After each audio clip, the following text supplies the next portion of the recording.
మన Varahi sales grand festive celebrations ప్రతి 10,000 రూపాయల కొనుగోలుపై ఒక బంగారు నాణెం ఉచితం. ఈ ఆఫర్ జనవరి 15 వరకు మాత్రమే.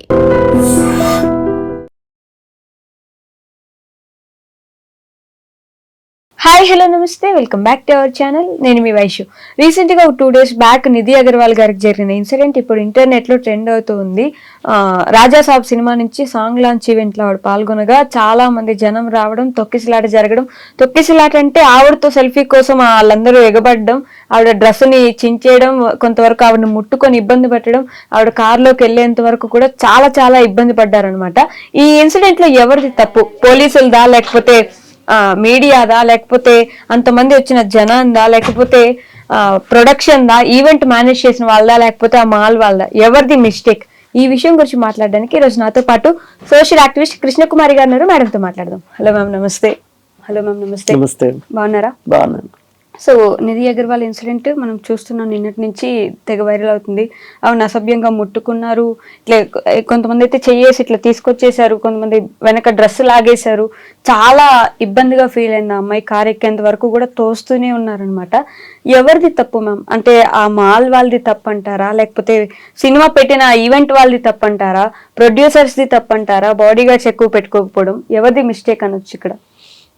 ఎవరి తప్పు ఎంతున్నా, ఓకే, మొదటిగా అక్కడ వచ్చిన క్రౌడ్ది. ఇప్పుడు క్రౌడ్ డిసిప్లిన్ గా ఉండాలనుకున్నారనుకోండి, అది చిన్న ప్లేసా పెద్ద ప్లేసా, లేకపోతే బాడీ గార్డులు ఎక్కువ ఉన్నారా, పోలీసులు ఎక్కువ ఉన్నారా, తక్కువ ఉన్నారా, ఇవనేది కాదు. ఆ వచ్చిన క్రౌడ్ ఏ విధమైన క్రౌడ్ వచ్చారు? అసలు ఒక హీరోయిన్ వచ్చింది అనగానే మీద పడిపోవాలి అనే ఒక ఉద్దేశం ఏంటి? ఆమె మనిషి కాదా మీ దృష్టిలో? ఒక మనిషి ఇంకొక మనిషి మీద అట్లా చేయడం మనిషి లక్షణమేనా? అంటే మనం ఏదన్నా ఆటవిక ప్రదేశంలో ఉన్నామా? ఇప్పుడు కొన్ని దీవులు ఉంటాయి, అండమాన్ నికోబార్ దీవులు, కొన్ని దీవుల్లో ఈ రోజుకి నాగరికత తెలియని వాళ్ళు ఉన్నారు. వాళ్ళకి మంచి చెడు ఏం తెలియదు, ఆకులు కట్టుకొని ఉంటారు, వాళ్ళకి బట్టలు ఇవన్నీ కూడా తెలియదు. అసలు కొంతమంది అయితే మనిషి మాంసమే తినే అదే తింటారు అనేది, పచ్చి మాంసం తినే మనుషులు ఉన్నారు, నరమాంస భక్షకులు ఉన్నారు. వాళ్ళకి తెలియదు, బట్టలే వేసుకోవట్లేదు, వాళ్ళు ఆకులు అలములు కట్టుకుని తిరుగుతున్నారు. అంటే దీన్ని బట్టి మనకి ఏం అర్థమవుతుంది? వాళ్ళు మనం ఏదైతే ఈ రోజు మాట్లాడుకుంటున్నామో 21వ శతాబ్దంలో ఉన్నాము, 21వ శతాబ్దంలో సంస్కృతి సాంప్రదాయాలు, మంచి చెడు, ఒక నాగరికత గురించి మాట్లాడుకుంటున్నామో, అవన్నీ వాళ్ళు ఇంకా అక్కడ దాకా రాలేదు. కాబట్టి వాళ్ళు ఏం చేస్తారంటే విల్లంబులు పట్టుకొని ఉంటారు. అలాగే ఎవరైనా కొత్తగా వాళ్ళలాగా కాకుండా కొంచెం డిఫరెంట్ గా డ్రెస్ చేసుకున్న వాళ్ళు కూడా వాళ్ళు శత్రువుల కింద చూస్తారు. చూసి ఏం చేస్తారంటే అటాక్ చేసేస్తారు, ఇమ్మీడియట్ గా బాణాలు వేసేస్తారు. అంటే వాళ్ళ అది అనుకున్న ప్రదేశంలోకి ఇంకొకరిని రానివ్వరు. ఎందుచేత? వాళ్ళు ప్రపంచం తెలియదు, వాళ్ళకి చదువుకోలేదు, నాగరికత తెలియదు, కాబట్టి వాళ్ళు అలా ఉన్నారు. వాళ్ళు అలా ఉంటే మనము అవును వాళ్ళకి తెలియదు కదా అని సరిపెట్టుకుంటాం. కరెక్ట్. కానీ ఈ నాగరిక ప్రపంచంలో 21వ శతాబ్దంలో ఇక్కడ మనుషులకి ఏమైంది? అదేదో సినిమాలో యాడ్ చూస్తాం కదా, ఈ నగరానికి ఏమైంది అనే యాడ్ లాగా అసలు ఈ సమాజానికి ఏమైంది? అసలు ఎక్కడ ఆడ మనిషే కనిపించినట్టు, వీళ్ళకి ఆడగాలే సోకనట్టు, ఒక అమ్మాయి కనిపించగానే ఒక హీరోయిన్ అయ్యేసరికి అదే ఇంకెవరన్నా వాళ్ళకి తెలిసిన అమ్మాయిని కావచ్చు, తెలియని అమ్మాయిని కావచ్చు, మామూలు అమ్మాయిని, మామూలుగా కాలేజీకి వెళ్ళే అమ్మాయిను, అట్లాంటి వాళ్ళని కూడా ఈవ్ టీచింగ్ చేస్తూ ఉంటారు. ఓకే, అయితే ఆ ఈవ్ టీచింగ్ చేసేటప్పుడు వాళ్ళు కొంచెం చూసుకుంటారు. వాళ్ళున్న లొకాలిటీ కాకుండా వాళ్ళకి సంబంధం లేని ఇంకొక ప్రదేశంలో వీళ్ళ ఐడెంటిటీ పెద్దగా తెలియని చోట వెళ్ళి ఇట్లాంటి వాళ్ళకి, అంటే వాళ్ళకి తెలుసు తప్పని, కాన్షియస్ గా తెలుసు, ఇది మనం చేసిన తప్పు, మన వాళ్ళకి చూడకూడదు, తెలియకూడదు, మన వాళ్ళకి తెలియకూడదు అని అలా చేస్తా ఉంటారు. కానీ మరి ఇక్కడ ఏంటి అసలు? ఒక సినిమా అమ్మాయి హీరోయిన్ అయ్యేసరికి మనకి సర్వ హక్కులు ఉంటాయా? హీరోయినే కాదు, హీరో వచ్చినా అలానే ఇంకొంచెం ఎక్కువగా బిహేవ్ చేసేవాళ్ళేమో. ప్రభాస్ వచ్చి ఉంటే అసలు ఈవెంట్ ఎలా అయ్యి ఉండేది ఇంకా. ఇప్పుడు ప్రభాస్ పైన అభిమానం వేరండి, నిధి అగర్వాల్ పైన అభిమానం వేరు. ఓకే, ఏ విధంగా మారుతుందంటారు? ఒక అమ్మాయి అమ్మాయి కాబట్టే, ఓకే, అమ్మాయి కాబట్టి ఇలా చేశారు. ఆఖరికి ఆమె బట్టలు కూడా లాగేసేంతగా అనాగరికంగా వీళ్ళు ప్రవర్తించారు అంటే, ఇప్పుడు నేను చెప్పినట్లు మీరు అండమాన్ నికోబార్ దీవుల్లో గనక ఇలా ఇలా డ్రెస్ చేసుకుని ఒక అమ్మాయి వెళ్ళింది అనుకోండి. ఇప్పుడు మనం కొన్ని సినిమాలు కూడా చూసాం, అడవి రాముడు అంటే, అడవి దొంగ అని చిరంజీవి సినిమా. చిరంజీవి అడవిలో పెరుగుతాడు, అతనికి ఏమి ఈ ప్రపంచము సంస్కృతి ఇవన్నీ ఏమి తెలియదు, నాగరికత ఏమి తెలియదు. ఒక అమ్మాయి కనిపించగానే, అంటే నాలాగా లేదు, అమ్మాయి పట్ల అలాగే ప్రవర్తిస్తాడు, అబ్బాయి పట్ల అలాగే ప్రవర్తిస్తాడు. అమ్మాయి కాబట్టి స్పెషల్ గా ప్రవర్తించడం ఉండదు. కానీ ఇక్కడ వీళ్ళకి అలా కాదు కదా, మొత్తం తెలుసు. హీరోయిన్ అంటే సినిమాల్లో డాన్స్లు వేస్తుంది కదా, పాటలు పాడుతుంది కదా, చిన్న చిన్న బట్టలు వేసుకుని డాన్సులు చేస్తుంది కాబట్టి ఇవి మన సొత్తు. అంటే అభిమానంతో కాదా? అభిమానంతో కాదు. నిధి అగర్వాల్ మీద ఏం అభిమానం ఉంటదండి వీళ్ళకి? వరుసగా సినిమాలు చేస్తూ వస్తుంది అయితే, అందువల్ల హీరోకి ఎట్లా అభిమానం ఉందో హీరోయిన్ మీద కూడా అంతే అభిమానం ఉండొచ్చు కదా. సెల్ఫీల కోసం పాపం ఎగబడి ఉంటారు. కానే కాదు, కానే కాదు. ఆ మాత్రం నాగరికత ఉన్న మనుషులు కాదు వాళ్ళు. ఇప్పుడు కేసు బుక్ చేశారు లులు మాల్ మీద, ఈవెంట్ ఆర్గనైజ్ చేసిన వాళ్ళ మీద అంటున్నారు, కానీ వాళ్ళ మీద కూడా చెయ్యాలి, కాదని కాదు. అసలు ఎంతమంది వస్తారు, ఎక్స్పెక్టేషన్. ఇప్పుడు ఈ మధ్య మనం చూస్తున్నాము, తొక్కిసలాటలు జరిగి మనుషులు చనిపోవటం చూస్తున్నాం. అయినా బుద్ధి జ్ఞానం లేకపోతే ఎట్లా? వాళ్ళు కూడా ఒక ఇంత జాగ్రత్త తీసుకోవాల్సిన అవసరం ఉంది, పోలీస్ బందోబస్తు పెట్టుకోవాల్సిన అవసరం ఉంది. ఇవాళ ఏమైపోయిందంటే, పోలీస్ బందోబస్తు దాకా ఎందుకు, మేము ప్రైవేట్ సైన్యాన్ని పెట్టుకుంటాము అన్నట్లు ఈ బౌన్సర్లు పెట్టుకోవడం అనేది ఒకటి నేర్చుకున్నారు. అసలు బౌన్సర్లు పెట్టడం కరెక్ట్ కానే కాదు, అది కాదు. అది ఆమె పర్సనల్ గా ఒక ఇద్దరు ముగ్గురు ఆవిడ పెట్టుకోవడం వేరు. జనాల్ని బౌన్సర్లు ఎట్లా కంట్రోల్ చేస్తారు? జనాల్ని కంట్రోల్ చేసే రైట్ బౌన్సర్లకు ఎక్కడుంది? బౌన్సర్లకు ఉన్న రైట్ ఏంటి అంటే, ఎవరైతే సెలబ్రిటీ వచ్చారో సెలబ్రిటీని కాపాడుకుంటారు, సెలబ్రిటీ కోసం వాళ్ళు ఉంటారు, అంతేగాని జనాలను కట్టడి చేయడానికి కాదు కదా, శాంతి పద్ధతులు కంట్రోల్ చేయడానికి కాదు కదా వాళ్ళు ఉండాల్సింది. వాళ్ళకి సంబంధం లేదు. అక్కడ చూసుకోవాల్సింది ఎవరు? పోలీసే. వీళ్ళు అప్లికేషన్ పెట్టుకోవాలి, మాకు ఇంతమంది జనాలు వస్తున్నారు, ఇంత క్రౌడ్,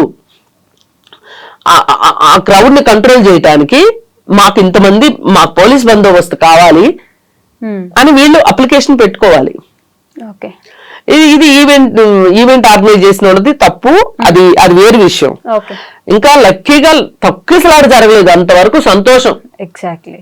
ఇప్పుడు మొన్న విజయ్ సభలో కావచ్చు, ఇట్లాంటి చోట్ల తొక్కిసలాటలు జరిగి, ఈ గుళ్ళల్లో కావచ్చు,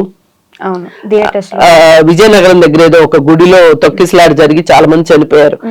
అట్లా కాకుండా కనీసం ఇక్కడ తొక్కిసలాట జరగలేదు, అంతవరకు సంతోషమే. అయితే మామూలుగా మనము ఏదైనా ఒక జరగరాని సంఘటన జరిగినప్పుడు పోలీసులు ఏం చేస్తారు? సీసీ కెమెరాలని జూమ్ చేసి నిందితులు ఎవరో పట్టుకుంటానికి, టెర్రరిస్టులు ఇట్లాంటి వాళ్ళని పట్టుకోవడానికి, అసాంఘిక శక్తులను పట్టుకోవడానికి జూమ్ చేసి అనుమానితులను పట్టుకుంటారు. అట్లాగే అక్కడికి వచ్చిన క్రౌడ్ ఎవరైతే ఉన్నారో ఆ క్రౌడ్ ని జూమ్ చేసి వాళ్ళని గుర్తించి, ఎవరైతే అసభ్యకరంగా ప్రవర్తించారో, ఎవరైతే అతిగా ప్రవర్తించారో, ఎవరైతే సంస్కారం లేకుండా ప్రవర్తించారో అలాంటి వాళ్ళని అరెస్ట్ ఎందుకు చేయకూడదు ప్రభుత్వాలు? అసలు ఇది సుమోటోగా తీసుకోవాల్సిన కేసు. ఎందుకు యువత ప్రవర్తన ఈ విధంగా ఉంది అని ఆలోచించాల్సిన విషయం ఇది. ఈ యువత ఎటుపోతుంది? కొంతమంది గంజాయి తీసుకుంటున్నారు, కొంతమంది డ్రగ్స్ తీసుకుంటున్నారు, కొంతమంది ఈ క్రికెట్ బెట్టింగ్లు, ఆన్లైన్ బెట్టింగ్స్ చేస్తున్నారు, జీవితాలను సర్వనాశనం చేసుకుంటున్నారు. పని పాట లేకుండా ఇంట్లో వాళ్ళని వేధించి, ఇంట్లో గనక తల్లి గాని తండ్రి గాని ఒక పెన్షన్ పర్సన్ ఉన్నారు అని అంటే, గవర్నమెంట్ పెన్షన్సే కాదు, మామూలు వ్యక్తిగతంగా కూడా ఉద్యోగాల పెన్షన్స్ తీసుకునే తల్లిదండ్రులు ఉంటే గనక, ఆ తల్లిదండ్రులు పీడించి వాళ్ళ పైన బతికి అసలు ఎంత దారుణంగా, అసలు ఒక దిశానిర్దేశం లేకుండా, ఒక ఏమంటాము, అసలు వాళ్ళ జీవితంలో ఏం సాధించాలనుకుంటున్నారు, వాళ్ళ ప్రయాణం ఏంటి, ఏమి ఆలోచన లేకుండా నేను ఈ పని చేస్తాను అంటే సినిమా మీద అభిమానం ఎక్కువైపోయింది. సినిమా మీద అభిమానం ఒక ఆకతాయితనం. అది సినిమా మీద అభిమానం ఏంటండి? సినిమా మీద అభిమానం ఉంటే సినిమాకి వెళ్ళి సినిమా చూస్తారు. సినిమాలో ఉండే మనుషులు బయట కనిపిస్తారని ఒక అవును, కనిపిస్తే ఏంటి వాళ్ళు జూలో జంతువులా? కాదు కదా, వాళ్ళు మనలాగా మనుషులే కదా. అసలు ఈ అభిమానాలు దురభిమానాలు ఎక్కడ ఎందుకు వస్తున్నాయి? అసలు వాళ్ళకంటూ ఒక సరైన పని ఉందనుకోండి, వాళ్ళకంటూ సరైన జీవిత లక్ష్యం ఉందనుకోండి, వాళ్ళకంటూ వాళ్ళ జీవితం మీద వాళ్ళదైన ఒక ఆశ ఉందనుకోండి, ఇక్కడికి ఎందుకు వస్తారు అసలు వాళ్ళు? నేను సినిమాలను అభిమానించొద్దు అనట్లా. ఇప్పుడు మన చుట్టూ చాలా మంది యువత ఉన్నారు, మీరు యూతే, మన కెమెరాకి పనిచేసే వాళ్ళు కావచ్చు, ఇంకొకళ్ళు కావచ్చు, యూత్ ఉన్నారు. మరి వీళ్ళు ఉద్యోగాలు వదిలిపెట్టి వెళ్ళట్లేదు ఏంటి? ఆ నిమిషం కుదరట్లేదేమో. ఎందుకంటే వాళ్ళకు ఒక బాధ్యత ఉంది. ఆ బాధ్యత ఉద్యోగం చెయ్యాలి, నేను నా పైన ఆధారపడిన వాళ్ళు, లేకపోతే నన్ను నేను పోషించుకోవటానికో, నాకు ఒక అడ్రస్ కావాలి, నాకు ఒక గౌరవప్రదమైన జీవితం కావాలి అనుకునే వాళ్ళు కష్టపడతారు, పనులు చేసుకుంటారు. అక్కడ వచ్చిన వాళ్ళందరూ అన్ఎడ్యుకేటెడ్ పీపుల్. అన్ఎడ్యుకేటెడ్ అనట్లేదు, వాళ్ళు సోకాల్డ్ ఇంటర్మీడియట్ లో, డిగ్రీలో, లేకపోతే ఇంకోటో చదివే ఉంటారు, లేదో చదవకపోయి ఉండొచ్చు. అసలు ఒక సీరియస్ గా ఒక పని ఉంది అనుకోండి, ఒక ఆఫీస్కి వెళ్తాము, ఒక వ్యాపారము ఉందనుకోండి, ఇవన్నీ వదులుకుని ఎవరు వెళ్తారు చెప్పండి? అభిమానం వేరు, దురభిమానం వేరు. మీకు అభిమానం ఉంది, ఒక హీరో అంటే అభిమానం ఉంది, ఎస్ తప్పులేదు, అభిమానం ఉండటంలో హీరో వర్షిప్ ఉండటం తప్పు కాదు. కానీ అది మితిమీరిపోయి హీరోల పట్ల ఒక విధమైన ఆరాధన, హీరోయిన్ల పట్ల ఇంకొక రకమైన ఆరాధన, ఇవి ఎందుకుంటున్నాయి? ఇది స్టడీ చేయాల్సిన అవసరం ఉంది. ఏంటి రీజన్ అంటే, మనకి ఇక్కడ ఒక అమ్మాయి కనిపించింది అనగానే ఇది నా ప్రాపర్టీ, నాకు ఒక హక్కు ఉంది, ఆ పని నేను చేయేస్తా, నన్ను ఏం చేస్తుంది, ఆమెను ముట్టుకుంటా ఏం చేస్తుంది, పాపం షీ ఫెల్ట్ వెరీ అన్కంఫర్టబుల్, చాలా అన్కంఫర్ట్ ఫీల్ అయింది, అసలు ఏడ్ చేసింది, అంత పని చేసేసింది. ఏంటిది బాప్రే, ఓ గాడ్, ఓ మై గాడ్ అనే దాకా వచ్చింది. అంటే ఒక రకంగా అడవిలో ఒక లేడి పిల్ల హైనాల బారినో సింహాలు పులుల బారినో పడినట్లుగా ఉంది తప్పితే నాకు అక్కడ సీను ఆ అమ్మాయిని అలా తప్పించుకొని ఆ అమ్మాయిని కొంతమంది రౌండప్ చేసి తీసుకురావటము, కారు ఎక్కించటము, తీసుకొని వచ్చి ఎక్కించేంత పరిస్థితి ఉంది. అంటే అసలు ఎందుకు అంత అంత అంత తొక్కిసలాట అవ్వాల్సిన అవసరం ఏంటి? అసలు ప్రొడక్షన్ హౌస్ ది తప్పు లేదంటారా? వాళ్ళకు నేను తప్పు లేదు అనట్లేదు. ఇప్పుడు ఇక్కడ ఒకటే, చిన్న బట్టలు వేసుకుంది కాబట్టి ముట్టుకున్నాము అనడము సబబు కాదు. అసలు ఆవిడ ఏ బట్టలు వేసుకున్నా, ఆమె అర్ధరాత్రి 12 ఒంటరిగా ఉంది కాబట్టి నేను ఆమె పైన అఘాయిత్యం చేస్తాను అంటాం కరెక్ట్ కాదు. అవైలబుల్ గా ఉన్నంత మాత్రాన మీకు నచ్చినట్టు ప్రవర్తిస్తాము అంటే కరెక్ట్ కాదు. ఎక్కడో మీలో లోపం ఉందనేది మీరు గుర్తించండి. వాళ్ళు గుర్తించలేకపోతున్నారు, వాళ్ళు గుర్తించేటట్లు చేయాల్సిన అవసరం ఉంది. సభ్య సమాజంలో ఒక మహిళ ఒంటరిగా వెళుతున్నప్పటికీ కూడా ఆ మహిళ జోలికి వెళ్ళకపోవటము అనేది ఎంత నేర్చుకోవాల్సిన విషయం ఆలోచించండి. మొన్న ఒక ఆవిడ పోస్ట్ పెట్టింది, ఆటోలో వెళుతూ ఉంటే ఆటో వెనక డ్రైవర్ ఒక క్యాప్షన్ రాసి పెట్టాడు, నేను నా తల్లి ఎలా కంఫర్టబుల్ గా ఉండాలనుకుంటున్నాను, నా చెల్లి ఎలా కంఫర్టబుల్ గా ఉండాలి, నా కూతురు నా భార్య ఎలా కంఫర్టబుల్ గా ఉండాలి అనుకుంటున్నాను, వేరే మహిళలు కూడా అలా కంఫర్టబుల్ గా ఉండాలి అనుకుంటున్నాను, మీరు నిర్భయంగా ఉండండి, సంతోషంగా ఉండండి అని, అంటే ఈ అర్థం వచ్చేటట్లుగా అతను ఒక బోర్డు రాసి పెట్టాడు. ఆ మహిళ అమ్మయ్య నేను ఒక సురక్షితమైన ప్రదేశంలో ఉన్నాను అనేంత ఫీలింగ్ ఆవిడకి వచ్చిందంట. ఆవిడ ఈ సంఘటన గురించి పెట్టింది. ఫేస్బుక్ లో సోషల్ మీడియాలో పెట్టింది. ఓకే. అంటే అతని సంస్కారం కనిపిస్తుంది అక్కడ మనకి. ఆటో డ్రైవర్ అయినా ఆ సంస్కారం మనం ఇవాళ కావాల్సింది సమాజంలో ఈ సంస్కారం కావాలి. రైట్. అలాగే వేరే దేశాల వాళ్ళు మన దేశం వచ్చి ఈ దేశం ఎంతవరకు సురక్షితం అని జనసమ్మర్దమైన ప్రదేశాల్లో ఆ మహిళలు తిరగాడి స్టడీ కోసం చేస్తే అస్సలు భారతదేశం సురక్షితం కాదు అని చెప్పి డేటా ప్రకారం ఇచ్చారు. చాలా బాధాకరమైన విషయం. అంటే ఆమె చిన్న బట్టలు వేసుకుందను, ఆమె పక్కన ఎవరు లేరను, ఆమె ఒంటరిగా ఉందను, లేకపోతే అలాంటి అసభ్యకరమైన బట్టలు వేసుకుంది కాబట్టి ఆవిడ మనం ఆమెను ఏం చేసినా ఆమెకి ఇష్టమే చేయించుకోవడము అనే ఆలోచనలో ఉండటం వల్లనే వీళ్ళు ముట్టుకోవడము. జనసమ్మర్దమైన ప్రదేశాల్లో ఇప్పుడు మనం మార్కెట్స్కి వెళ్తా ఉంటాం, సిటీ బస్ ఎక్కుతాం. ఇప్పుడంటే మీ జనరేషన్ వచ్చేసరికి మీరు ఆటోలు అవి ఇవి ఎక్కుతున్నారు, కానీ మేము సిటీ బస్సులు ఎక్కిన అలవాటు ఉంది కదా మాకు. ఈ రోజుకి సిటీ బస్సులు ఎక్కే వాళ్ళు చాలా మంది ఉన్నారు. సిటీ బస్సుల్లో జరిగే అట్రాసిటీస్ గురించి, అంటే ఒక దరిద్రమైన పరిస్థితుల గురించి సినిమాల్లో చూపిస్తే నిజంగా ఇలా జరుగుతాయి అని అనుకోవచ్చు సిటీ బస్సులు ఎక్కిన ఆడపిల్లలు, కానీ జరుగుతాయి. ఎంత బాధాకరంగా అనిపిస్తుంది. నేను ఆడపిల్లను కాబట్టి నన్ను ఈ దృష్టితో చూస్తారా అంటే, వీళ్ళు ఆడపిల్లని చూసే దృష్టికోణమే ఇలా ఉందా? ఈ దృష్టికోణం మారాలి, చూసే తీరులో మార్పు రావాలి. ఇది ఈ జెండర్ గ్యాప్ ఏదైతే ఉందో అది పోవాలి. జెండర్ సెన్సిటివిటీ కావాలి. మన దేశంలో జెండర్ సెన్సిటివిటీ లేదు. పాపం ఆవిడ కారెక్కగానే డ్రెస్ కూడా ఇట్లా కప్పుకుంటొచ్చు, ఎంత అన్కంఫర్టబుల్. ఎంత అసలు ఈ బాధాకరమైన పరిస్థితికి ఎవరెవరైతే కారణమయ్యారో వాళ్ళందరూ ఆమెకు సారీ చెప్పాలి. నన్ను అడిగితే వాళ్ళందరినీ జూమ్ చేసి చూసి ఆ చుట్టుపక్కల ఎవరైతే చుట్టుముట్టారో, మీద పడాలని చూసారో వాళ్ళందరినీ పిలిపించి వాళ్ళందరికీ జెండర్ సెన్సిటివిటీ నేర్పించాల్సిన అవసరం ఉంది. వాళ్ళందరి మీద చీటింగ్ కేసులు నమోదు చేయాలి, ఈవ్ టీచింగ్ క్లాసులు నమోదు చేయాలి. ఓకే. అలా చేస్తే కానీ అలా చేస్తేనే వాళ్ళు ఇంకెక్కడైనా సరే ఇది మా హక్కు అనుకునే అవకాశం లేకుండా, ఇది వాళ్ళ హక్కు కాదు, వీళ్ళు చేసింది తప్పు. ఒక మహిళను 30 సెకండ్ల పాటు తేరిపారు చూడకూడదని నిర్భయ చట్టం చెప్తుంది. దీనికి సంబంధించి చాలా అవగాహన అవసరము. మన దేశంలో జెండర్ గ్యాప్ ఎక్కువగా ఉంది అని చెప్పి, జెండర్ సెన్సిటివిటీ లేదు అని చెప్పి జస్టిస్ వర్మ కమిషన్ చెప్పింది. దానికి వీళ్ళు ఎందుకు ఈ అవగాహన తరగతులు ఎందుకు కల్పించట్లేదు? దీనికోసం నిర్భయ ఫండ్ కూడా పెట్టింది, ఏమీ లేదు. 11 సంవత్సరాలు 12 సంవత్సరాలు నిర్భయ చట్టం వచ్చి 12 సంవత్సరాల్లో ఇంత డబ్బు, ఆ డబ్బు ఏమవుతుందో ఎటెళ్తుందో తెలియట్లేదు.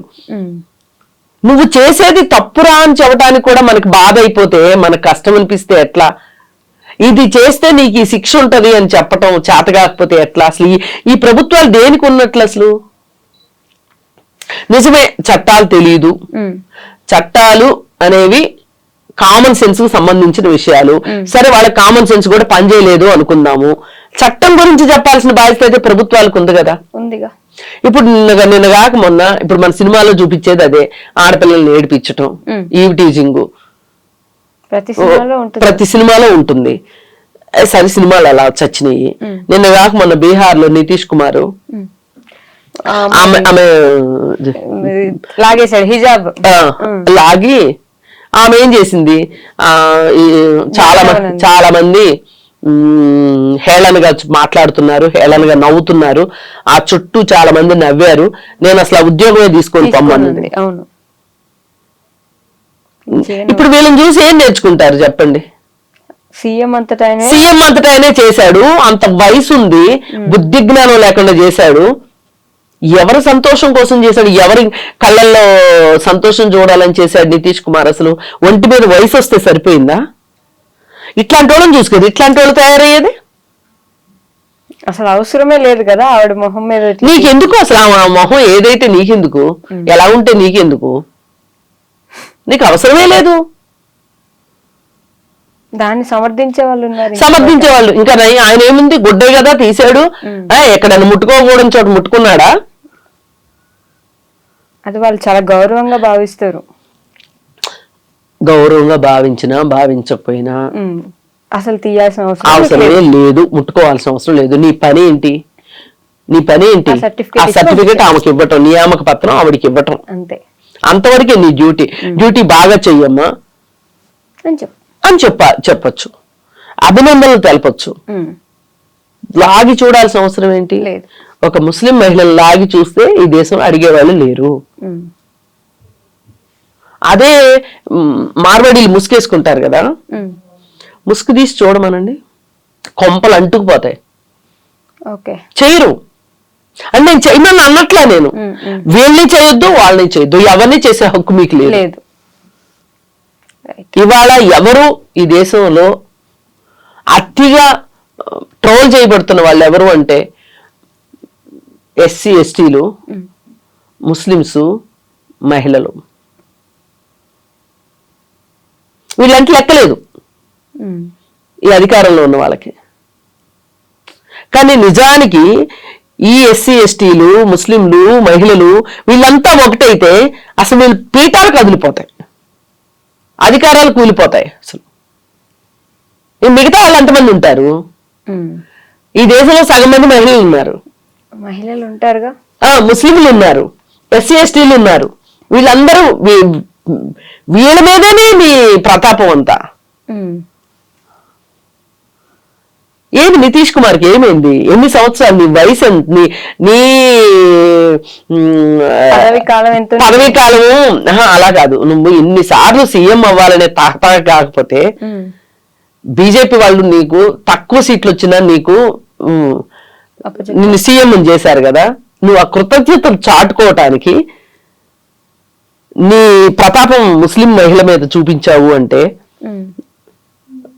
బీజేపీ వాళ్ళ కళ్ళల్లో నీళ్లు సంతోషం చూడడానికే కదా నువ్వు ఇంకొక మహిళ కళ్ళల్లో నీళ్లు తెప్పించావు.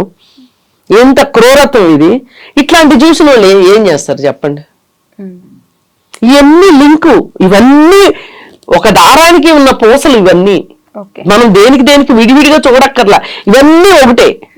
ఒక మహిళ విషయం, మహిళ ఆత్మగౌరవం విషయంకి వచ్చేసరికి ఒకటే. ఇప్పుడు ఆమె హిజాబ్ లాగాడా, ఈమె చీర లాగారా, ఈమె వేసుకున్న డ్రెస్ లాగారా అనేది అనవసరం. ఇక్కడ ఆ చర్య ఏంటి, చర్య వెనుక ఉన్న ఉద్దేశం ఏంటి అనేది మనం ఆలోచించాల్సిన విషయం. ఇది ప్రతి ఒక్కళ్ళు ఆలోచించాలి. తల్లులు పెంచేటప్పుడు పిల్లల్ని కుటుంబంలో తల్లులతో ప్రవర్తిస్తున్న తీరు మహిళలకి గౌరవించేలాగా, నాకు స్పెషల్ గా కూడా గౌరవించడంగా, వాళ్ళని ఒక మనుషులుగా మీరు చూసారనుకోండి, మీ పిల్లలు అదే చూసి నేర్చుకుంటారు. ఇక్కడ కుటుంబంలోనే విలువలు మారాల్సిన అవసరం ఉంది, సినిమాల్లో విలువలు మారాల్సిన అవసరం ఉంది, రాజకీయాల్లో విలువలు మారాల్సిన అవసరం ఉంది. ఇవన్నీ మారితేనే, ఇవన్నీ ఏవో విడివిడిగా చూడొద్దు, అన్ని ఒకటే. దీని వెనకున్న అంతరార్థం ఒకటే.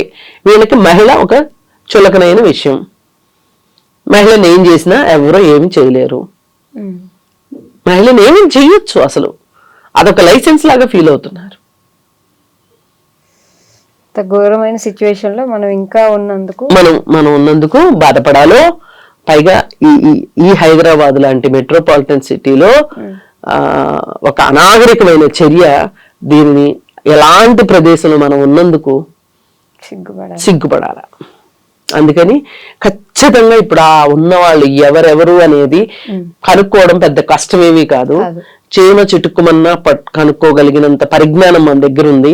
వాళ్ళల్లో కనీసం ఒక 10 మంది 15 మందిని తీసుకొచ్చి కూర్చోబెట్టి వాళ్ళకి తలంటు పోసి వాళ్ళతోటి మాట్లాడాల్సిన అవసరం ఉంది. అంటే తన్నమని కాదు నా ఉద్దేశం, అవగాహన కలిగించండి.